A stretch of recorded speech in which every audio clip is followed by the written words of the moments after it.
तो last lecture में हमने graphical method of superposition of two harmonic oscillations के बारे में पढ़ा।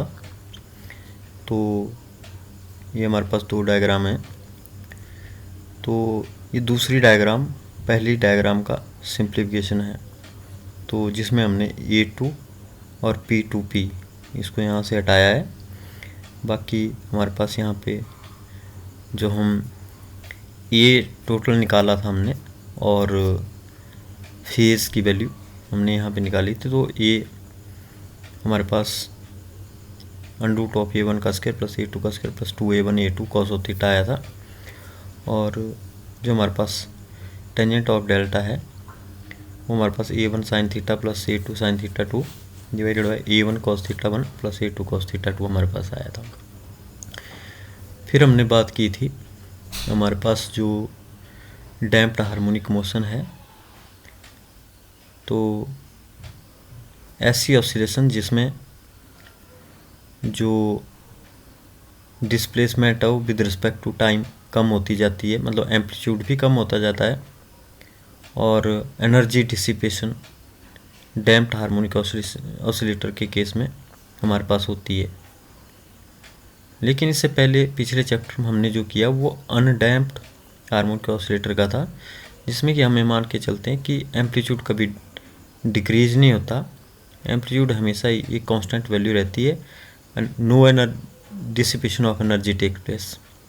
तो ये जो यहाँ पे टेबल हमने दिया हुआ difference between undamped and damped oscillator, तो यहाँ पे हमने डिस्कस किया था कि जो अनडैम्प्ड ऑसिलेशन है उस केस में कोई भी रेजिस्टेंस फिजिकल क्वांटिटी को वेरी नहीं करता, और डैम्प्ड ऑसिलेशन के केस में जो हमारे पास रेजिस्टेंस है दैट वेरी फिजिकल क्वांटिटी। और जो अनडैम्प्ड हार्मोनिक ऑसिलेशन के केस में एम्पलीट्यूड हमेशा परमानेंट एक ही रहता है, और डैम्प्ड ऑसिलेशन के केस में जो एम्पलीट्यूड होता है वो टाइम के हिसाब से डिक्रीज करता है। और अनडैम्प्ड की जो टोटल एनर्जी होती है हमेशा ही कांस्टेंट रहती है, लेकिन डैम्प्ड ऑसिलेटर की टोटल एनर्जी डिक्रीज करती है। और energy of the oscillator is not dissipated, whereas in case of damped oscillator the energy of the oscillator is continuously dissipated. And if undamped oscillator is set into oscillations, it continues to oscillate of its own and forever. The oscillation completely ultimately come to end. तो हमें मान के चलते हैं कि यार अगर हम अनडैम्प्ड ऑसिलेशन का सोचें तो अनडैम्प्ड ऑसिलेशन में कभी ऑसिलेशन डाई नहीं होती।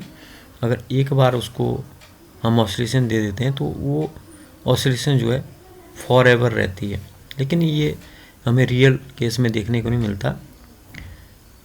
लेकिन रियल केस में जो हमारे पास डैम्प्ड ऑसिलेटर होता है उसकी ऑसिलेशन धीरे धीरे ख़त्म हो जाती है। तो ये हमारे पास ग्राफिकल रिप्रेजेंटेशन है अनडैम्प्ड और डैम्प्ड ऑसिलेशन की, जिसकी हमने बारे में डिस्कस किया था कि हमारे पास अनडैम्प्ड का जो एम्पलीट्यूड है वो हमारे पास सेम रहता है, कांस्टेंट एम्पलीट्यूड रहता है, पर डैम्प्ड ऑसिलेशन का एम्पलीट्यूड धीरे धीरे जो है डिक्रीज करता है जैसे जैसे टाइम हमारे पास जो है बढ़ता है।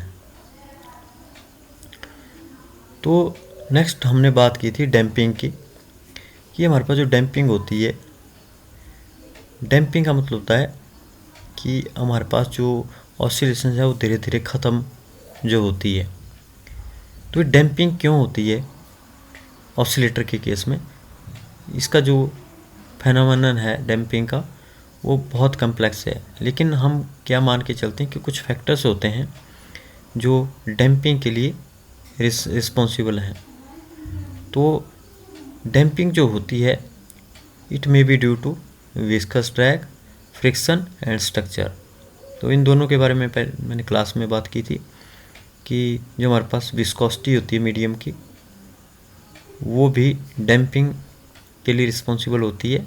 अगर ज़्यादा विस्कस मीडियम है तो ज़्यादा डैम्पिंग हमारे पास होगी। और जो फ्रिक्शन है जैसे एयर फ्रिक्शन है या मीडियम का फ्रिक्शन है वो भी ऑसिलेशन को होने से रोकता है। और तीसरा हमारे पास स्ट्रक्चर, तो स्ट्रक्चर हमारे पास अगर बड़ी होगी या काफ़ी ब्रॉड होगी तो उस केस में फ्रिक्शन भी उतना ही ज़्यादा होगा और डैम्पिंग भी उतनी ज़्यादा हमारे पास होगी। और स्ट्रक्चर जितनी स्मॉल होगी तो फ्रिक्शन उस केस में कम होगा और डैम्पिंग उस केस में कम होगी। तो इसलिए 3 फैक्टर हैं। इन तीनों फैक्टर के कारण हमें बोलते हैं कि डैम्पिंग जो है अकर करती है। लेकिन बोलते हैं कि हमारे पास जो एग्जैक्ट नेचर ऑफ डैम्पिंग है वो एक कम्प्लेक्स है और इसके नेचर को प्रिडिक्ट करना वो हमारे लिए एक डिफ़िकल्ट टास्क होता है। लेकिन हमें मान के चलते हैं कि हमारे पास जो डैम्पिंग है वो विस्कस ड्रैग की वजह से हमारे पास होती है net damping. It is common practice to assume that the net damping is of the same nature as viscous drag. Viscous drag is directly proportional to velocity. मतलब जो मीडियम एक तरह से ऑसिलेशन के लिए हमारे पास एक तरह से ऑसिलेशन को रोकता है वो डायरेक्टली प्रोपोर्शनल होता है वेलोसिटी के। मतलब अगर वेलोसिटी ज़्यादा है तो विस्कस ड्रैग ज़्यादा अपोज करेगा ऑसिलेशन को या उनको ज़्यादा ऑसिलेशन होने से रोकेगा। तो जितनी ज़्यादा वेलोसिटी होगी उतना ही ज़्यादा मीडियम उसको विस्कस ड्रैग प्रोवाइड करवाएगा ताकि जिससे कि ऑसिलेशन जो है कम होगी।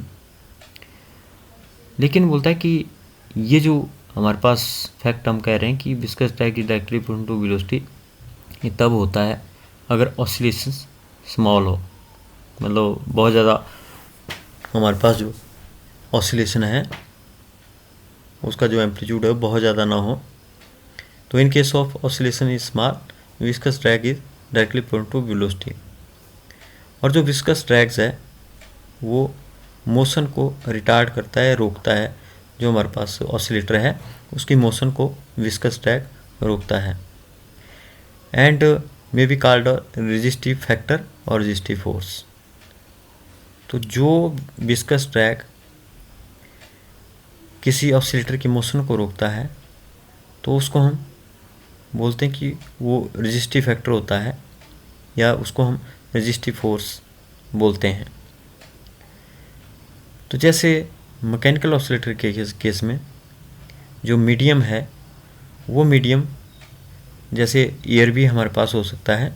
तो एयर में या किसी मीडियम में जो मीडियम का विस्कोसिटी होती है वो विस्कोसिटी ऑसिलेटर को एक तरह से रोकती है। उसी तरह से अगर हम इलेक्ट्रिकल ऑसिलेटर की बात करें तो इलेक्ट्रिकल ऑसिलेटर में जो किसी सर्किट का रेजिस्टेंस होता है वो रेजिस्टेंस ऑसिलेशन को रोकता है। Also the energy is dissipated due to the emission of the electromagnetic waves. जैसा कि मैंने क्लास में बात की थी कि मैकेनिकल ऑसिलेटर के केस में और इलेक्ट्रिकल ऑसिलेटर के केस में डिसिपेशन की वजह से ही एनर्जी कम नहीं होती। लेकिन जो हमारे पास ऑसिलेटर की एनर्जी है वो ऑसिलेटर में से कई बार जो है इलेक्ट्रोमैग्नेटिक वेव्स, इलेक्ट्रिकल ऑसिलेटर में इलेक्ट्रोमैग्नेटिक वेव भी जनरेट होती हैं तो वो भी एनर्जी अपने साथ में ले जाती है। तो energy dissipation also occurs due to the emission of the electromagnetic waves. And in the similar way in mechanical oscillator, when oscillator vibrates in viscous medium, waves are produced। तो जैसा कि हमने देखा है हमारे पास गिटार है या कोई ट्यूनिंग फॉर्क और स्ट्रिंग है हमारे पास, जब हम उसको फोर्स अप्लाई करते हैं या हम उसको ऑसिलेट करते हैं, गिटार की जो स्ट्रिंग है उसको ऑसिलेट करते हैं तो जो मैकेनिकल एनर्जी है that converts into sound energy. तो मैकेनिकल ऑसिलेटर के केस में भी हमारे पास हम ये बोल सकते हैं कि जो एनर्जी है it is dissipated in the form of sound energy. Mechanical energy convert into sound energy, so energy of the oscillator decreases. क्योंकि जो विस्कस मीडियम होता है वो विस्कस मीडियम एक तरह से मोशन ऑसिलेशंस को असिस्ट करता है, और उस वजह से जब वो उसको रेजिस्टेंस प्रोवाइड करता है, रेसिस्ट करता है, तो इस केस में जो मैकेनिकल एनर्जी है that convert into sound energy. और हमारे पास जो इलेक्ट्रिकल ऑसिलेटर है, ऑसिलेटर में से रेडिएशंस हमारे पास जो कई बार एमिट होती है, जिनको हम इलेक्ट्रोमैग्नेटिक रेडिएशंस का नाम जो है देते हैं। तो इलेक्ट्रिकल ऑसिलेटर के केस में भी हम हो सकते हैं एनर्जी डिसिपेशन होता है with the emission of electromagnetic waves, क्योंकि इलेक्ट्रोमैग्नेटिक वेव एनर्जी कैरी करती है, तो इसलिए हम ये बोल सकते हैं कि एनर्जी जो गई वो कहाँ गई, वो गई along with the electromagnetic waves. लेकिन हमारे पास जो मैकेनिकल ऑसिलेटर है उसके केस में जो डैम्पिंग है, और इलेक्ट्रिकल ऑसिलेटर के केस में जो डैम्पिंग है वो डिपेंड करती है हमारे पास ऑसिलेटिंग वेरिएबल में। तो जैसे हमें पता है कि मैकेनिकल ऑसिलेटर के केस में जो हमारे पास ऑसिलेटिंग वेरिएबल होता है वो डिस्प्लेसमेंट होती है, और इलेक्ट्रिकल ऑसिलेटर के केस में जो ऑसिलेटिंग वेरिएबल होता है वो चार्ज होता है। तो हमारे पास जो एलसी सर्किट है उसको हम ऑसिलेटर बोलते हैं। तो उसमें जो हमारे पास चार्ज है वो कम ज़्यादा कैपेसिटर के ऊपर होता रहता है, जिसको कि हम ऑसिलेशन बोल देते हैं।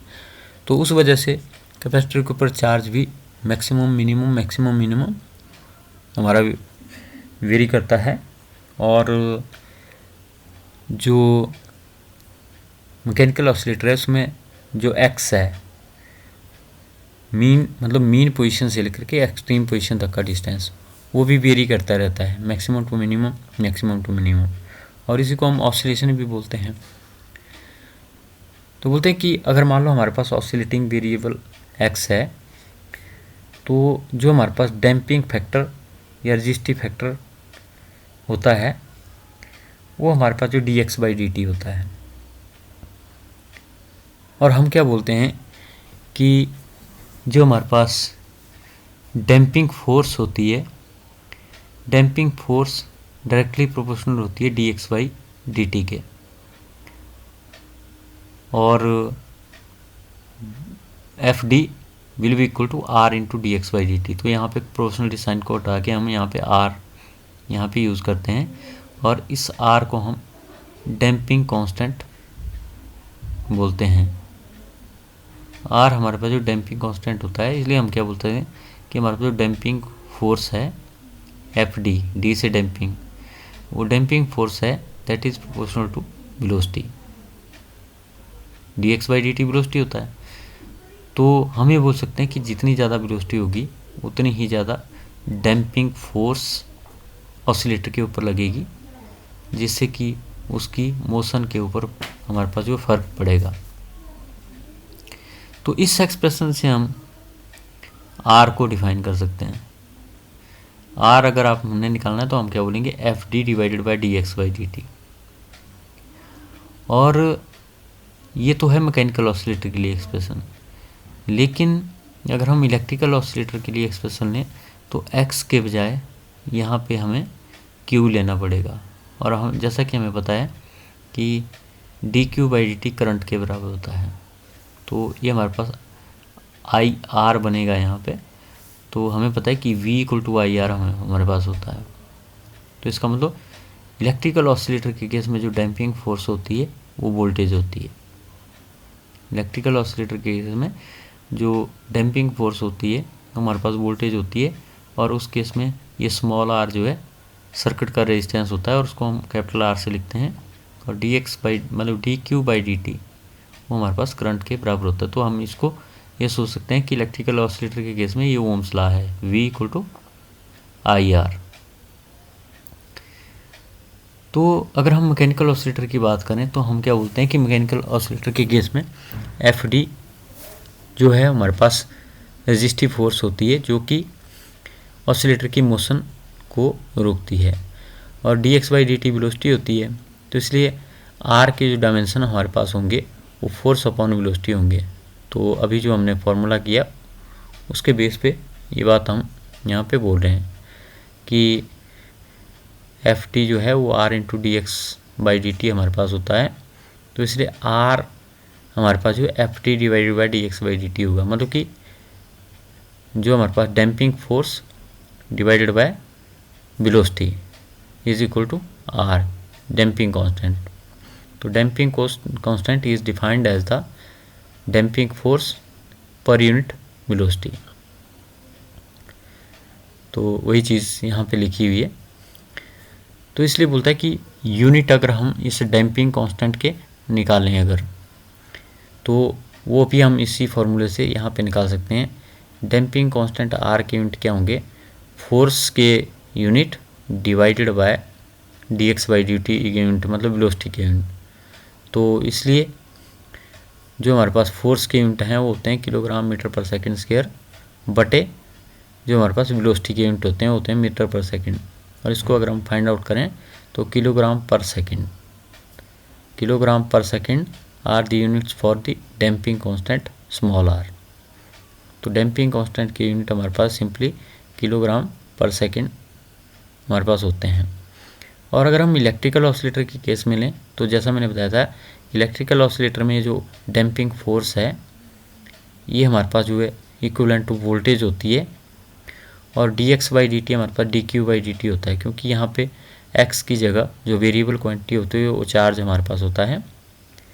तो इसलिए हम क्या बोलेंगे कि हमारे पास जो इलेक्ट्रिकल ऑसिलेटर के केस में जो रेजिस्टेंस या डैम्पिंग फैक्टर, डैम्पिंग कांस्टेंट के जो हमारे पास यूनिट या डैम्पिंग कांस्टेंट जो हमारे पास होगा वो होगा बी बटे आई।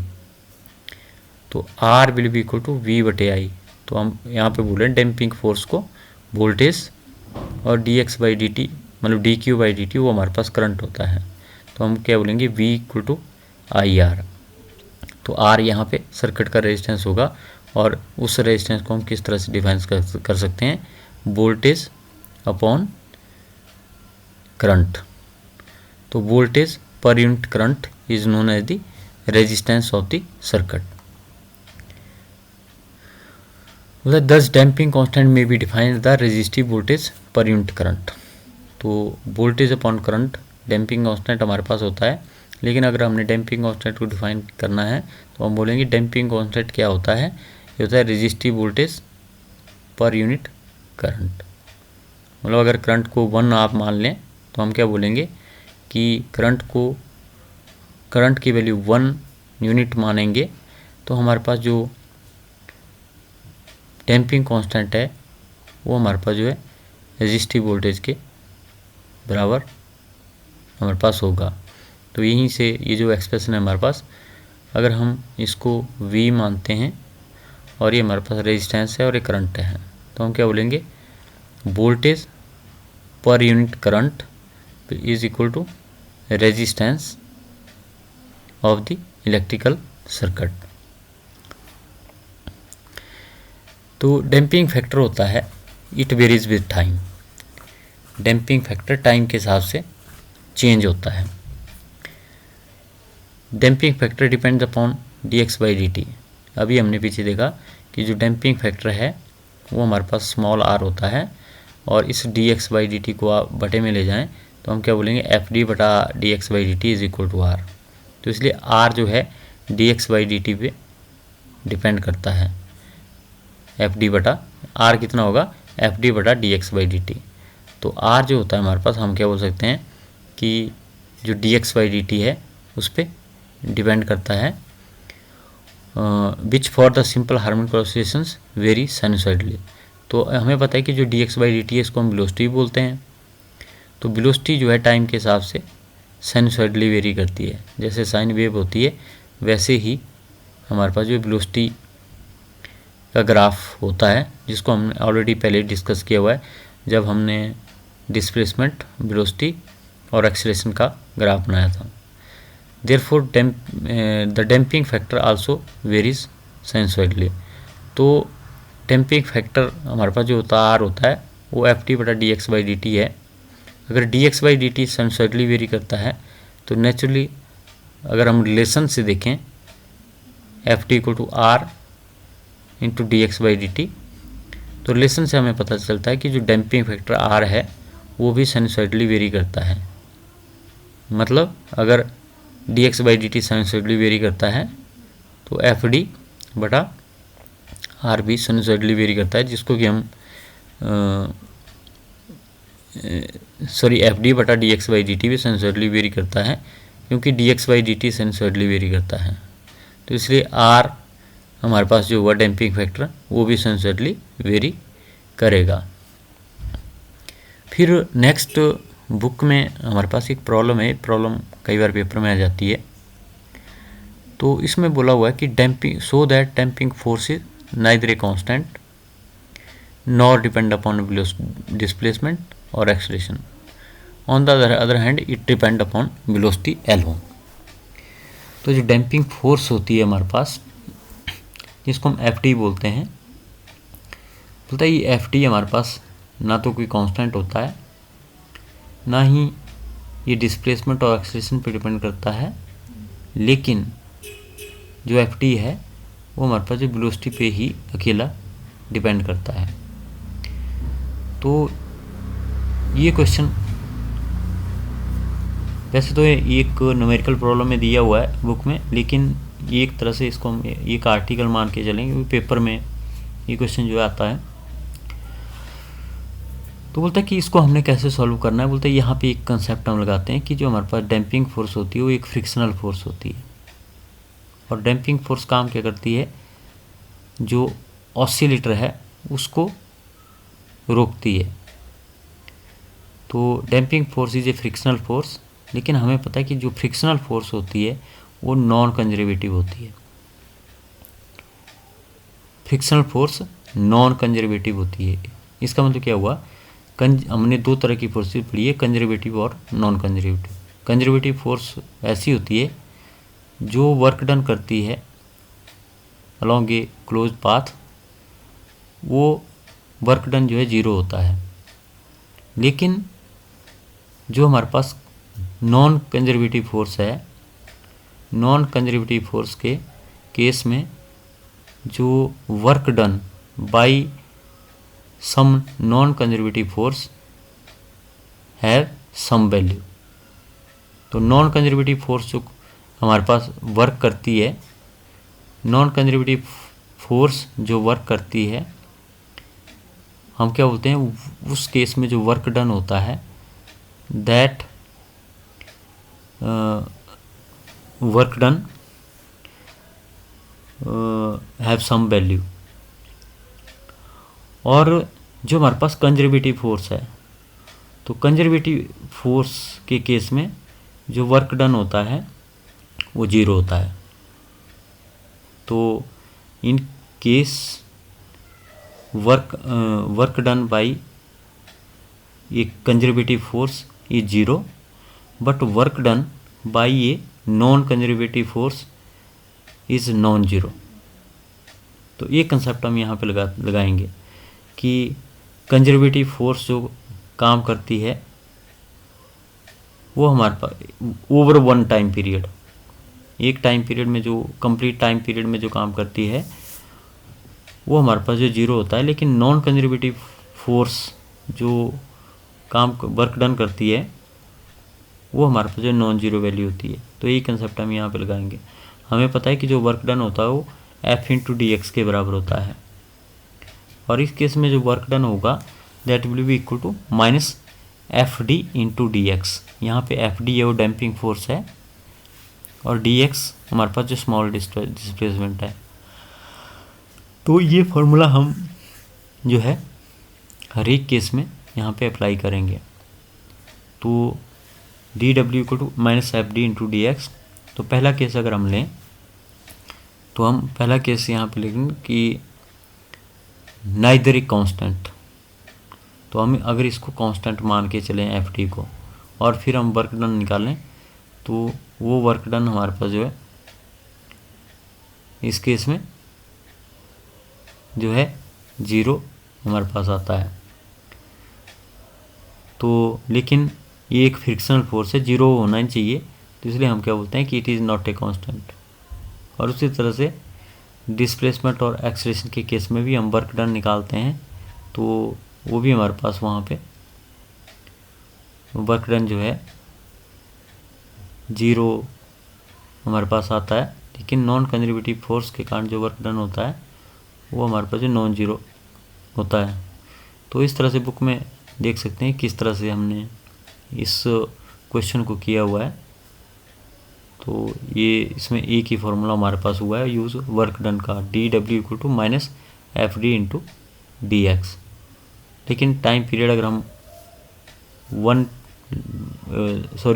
t लेंगे तो इस केस में जो लिमिट है इंटीग्रेशन की वो 0 to t हमारे पास यहाँ पे आती है। तो इस आर्टिकल के लिए आप बुक को कंसल्ट कर सकते हैं।